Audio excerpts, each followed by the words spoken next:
कह रहा हूँ मैम, मैं क्या ये पूरा देश नाराज है? अगर रिपीटेडली पुशिंग दैट राम मंदिर टेम्पल हमारे देश में मैम और भी बहुत सारे मुद्दे हैं। हमने बता दिया कि हमें कोई दिक्कत नहीं है धार्मिक श्रद्धा से कम आप भक्तों को अभी तो ध्यान रखो भाई।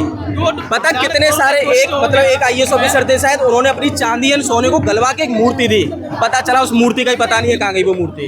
हम तो यही कह रहे हैं भैया, जो राम मंदिर जो मान रहे हैं देखो चेक कर रहे हैं असली है कि नकली है, जांच चल रही है। अच्छा अब जांच कर रहे हैं, मतलब वही वाली बात हो गई, बाढ़ आई तो एनवायरनमेंट की याद आ रही है आपको। असली ट्रस्टी को तो मुजरिम बनाया ही नहीं उन्होंने, असली ट्रस्टी उनको नहीं बनाया, उनके जो नीचे वाले थे उनको मुजरिम दिखा दिया। और रही बात ये कि हिंदू है तो क्या ठेकेदारी ले ली, चोरी करेंगे क्या मंदिर की? आप बताइए। और हिंदू होने का सर्टिफिकेट कौन देगा इस चीज का कि हिंदू होने? आप ये बताओ जो बीजेपी के अंदर है, जो बीजेपी के समर्थक है वो हिंदू हैं, और जो बीजेपी के समर्थक और बीजेपी नहीं है वो क्या हिंदू नहीं है? आप ये बताइए। हिंदू हमारी सबकी भावना है, सब धर्म की भावना है इस देश के अंदर।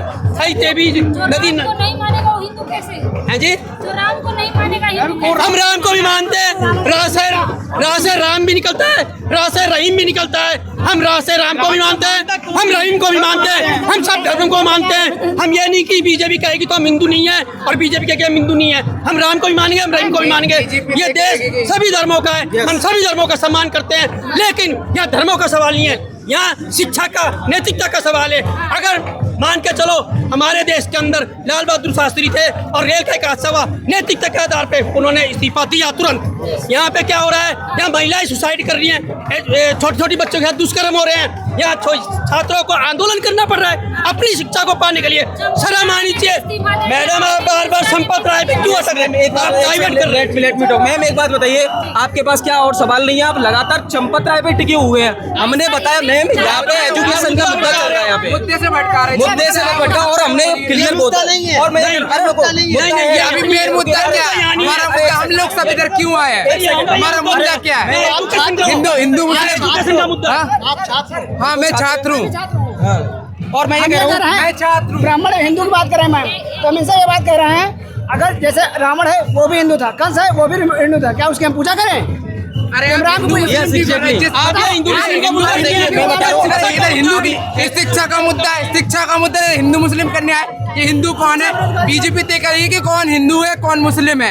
आज बीजेपी सर्टिफिकेट दे रही है। अगर आपको हमारा मुद्दा एजुकेशन को लेके है। इनका धर्मेंद्र प्रधान इस्तीफा दें, वो क्यों नहीं दे रहे हैं? जब उनसे जिम्मेदारी नहीं निभाई जा रही है तो वो अपने पद को छोड़ दें। वो ठीक है, कुर्सी है वो उनकी अर्थी नहीं है। अपन देखिए इनका हिंदुत्व का दोगलापन बताता हूँ मैं आपको।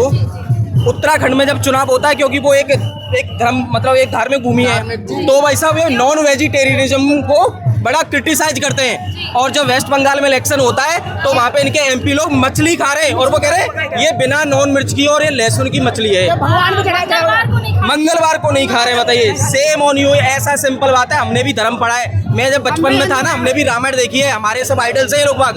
तो ये इनकी वजह, जो ये धर्म दिखा रहे हैं ना, वो धर्म नहीं है कि तुम धर्म के नाम पे दूसरे का गला घोंट दो, मारने लग जाओ। आजकल कितने सारे हत्याएं हो रही, माइनॉरिटी को लगातार आप अटैक कर रहे हो। ये देश ऐसा देश नहीं है। हमारे देश की संस्कृति तो बहुत महान रही है, हजारों सालों से हम पे इतने सारे इन्वेटर्स आए, हमने सबको असिमिलेट किया हमारे अंदर। और आजकल को तुम मतलब सर्टिफिकेट देते फिर रहे हो कि तुम एंटी इंडियंस हो गए, तुम पाकिस्तानी हो गए। Who the hell you are to tell, मतलब टेल अस। मतलब आप बताइए, अभी मोदी जी न्यूजीलैंड में गए, उनका एक स्टेटमेंट दो तरीके से रील बनाई किसी ने कि 2014 से पहले जब कांग्रेस की सरकार ने बोला कि भारत बीफ एक्सपोर्ट में नंबर बने, तो वो कह रहे कि सेम मोदी जी का स्टेटमेंट है कि तो अरे ये देखो बीफ एक्सपोर्ट में प्राइड ले रहे हैं। ये तो बताइए, बीफ एक्सपोर्ट में प्राइड ले रहे हैं। और मोदी जी को कल देखो, परसों खुद कह रहे हैं भारत नंबर 1 देश है बीफ एक्सपोर्ट में। अभी सवाल है कि क्या 20 तारीख को सरकार का घमंड टूट जाएगा? बिल्कुल नहीं टूटेगा। तो आप ये सोच लिए एंटी इनकम्बेंसी चलेगी।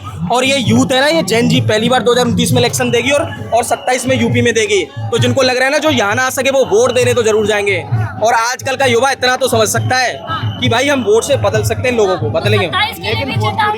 बिल्कुल 27 के लिए वो तो ना, ये पहला जो फाइनल होने से पहले क्वार्टर फाइनल है, 27 का क्वार्टर फाइनल है। भटक जाओगे फिर। भटक भाई सिंपल बात है, भटकने का सवाल ही नहीं है, क्योंकि हम हीरो वर्सेस कर ही नहीं रहे। अभिजीत दीप के भाई ने क्लियर बोला, भाई हीरो वर्सेस बहुत कर ली।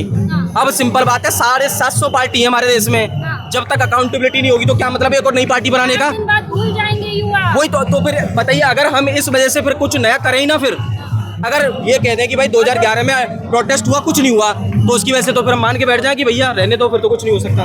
रियली भाई भारत बहुत एक सकारात्मक वाला देश है।